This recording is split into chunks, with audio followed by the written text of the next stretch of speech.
दूर जाऊत सर्वांच्या जीवनात सुख लाभो आरोग्य लाभो धनधान्य वाढो दीप देवा कृपेचा हात राहो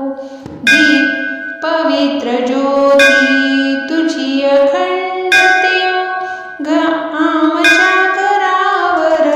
सदैव कृपा छाया राहो ओ वाढू आरती दीप ज्योती